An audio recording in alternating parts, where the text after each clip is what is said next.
യോഹന്നാൻ്റെ സുവിശേഷം 8-ാം അധ്യായം 31 മുതൽ 47 വരെ.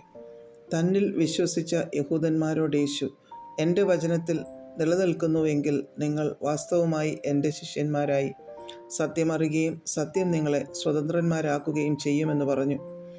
അവർ അവനോട്, ഞങ്ങൾ അബ്രഹാമിൻ്റെ സന്തതി, ആർക്കും ഒരു നാളും ദാസന്മാരായിരുന്നിട്ടില്ല. നിങ്ങൾ സ്വതന്ത്രന്മാർ ആകുമെന്ന് നീ പറയുന്നത് എങ്ങനെയെന്ന് ഉത്തരം പറഞ്ഞു. അതിന് യേശു, ആമേൻ ആമേൻ, ഞാൻ നിങ്ങളോട് പറയുന്നു, പാപം ചെയ്യുന്നവനെല്ലാം പാപത്തിൻ്റെ ദാസനാകുന്നു.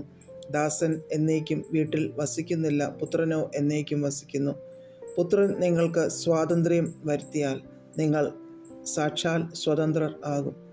നിങ്ങൾ അബ്രഹാമിൻ്റെ സന്തതിയെന്ന് ഞാൻ അറിയുന്നു, എങ്കിലും എൻ്റെ വചനത്തിന് നിങ്ങളിൽ ഇടം ഇല്ലായ്ക കൊണ്ട് നിങ്ങൾ എന്നെ കൊല്ലുവാൻ നോക്കുന്നു.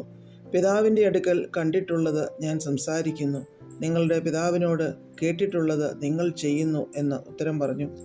അവർ അവനോട്, അബ്രഹാമാകുന്നു ഞങ്ങളുടെ പിതാവെന്ന് ഉത്തരം പറഞ്ഞതിന് യേശു അവരോട്, നിങ്ങൾ അബ്രഹാമിൻ്റെ മക്കളെങ്കിൽ അബ്രഹാമിൻ്റെ പ്രവൃത്തികളെ ചെയ്യുമായിരുന്നു. എന്നാൽ ദൈവത്തോട് കേട്ടിട്ടുള്ള സത്യം നിങ്ങളോട് സംസാരിച്ചിരിക്കുന്ന മനുഷ്യനായ എന്നെ നിങ്ങൾ കൊല്ലുവാൻ നോക്കുന്നു. അങ്ങനെ അബ്രഹാം ചെയ്തില്ലല്ലോ. നിങ്ങളുടെ പിതാവിൻ്റെ പ്രവൃത്തികളെ നിങ്ങൾ ചെയ്യുന്നു എന്ന് പറഞ്ഞു. അവർ അവനോട്, ഞങ്ങൾ പരസംഗത്താൽ ജനിച്ചവരല്ല, ഞങ്ങൾക്ക് ഒരു പിതാവേയുള്ളൂ, ദൈവം തന്നെ എന്ന് പറഞ്ഞു. യേശു അവരോട് പറഞ്ഞത്, ദൈവം നിങ്ങളുടെ പിതാവെങ്കിൽ നിങ്ങൾ എന്നെ സ്നേഹിക്കുമായിരുന്നു. ഞാൻ ദൈവത്തിൻ്റെ അടുക്കൽ നിന്ന് വന്നിരിക്കുന്നു, ഞാൻ സ്വയമായി വന്നതല്ല, അവൻ എന്നെ അയച്ചതാകുന്നു.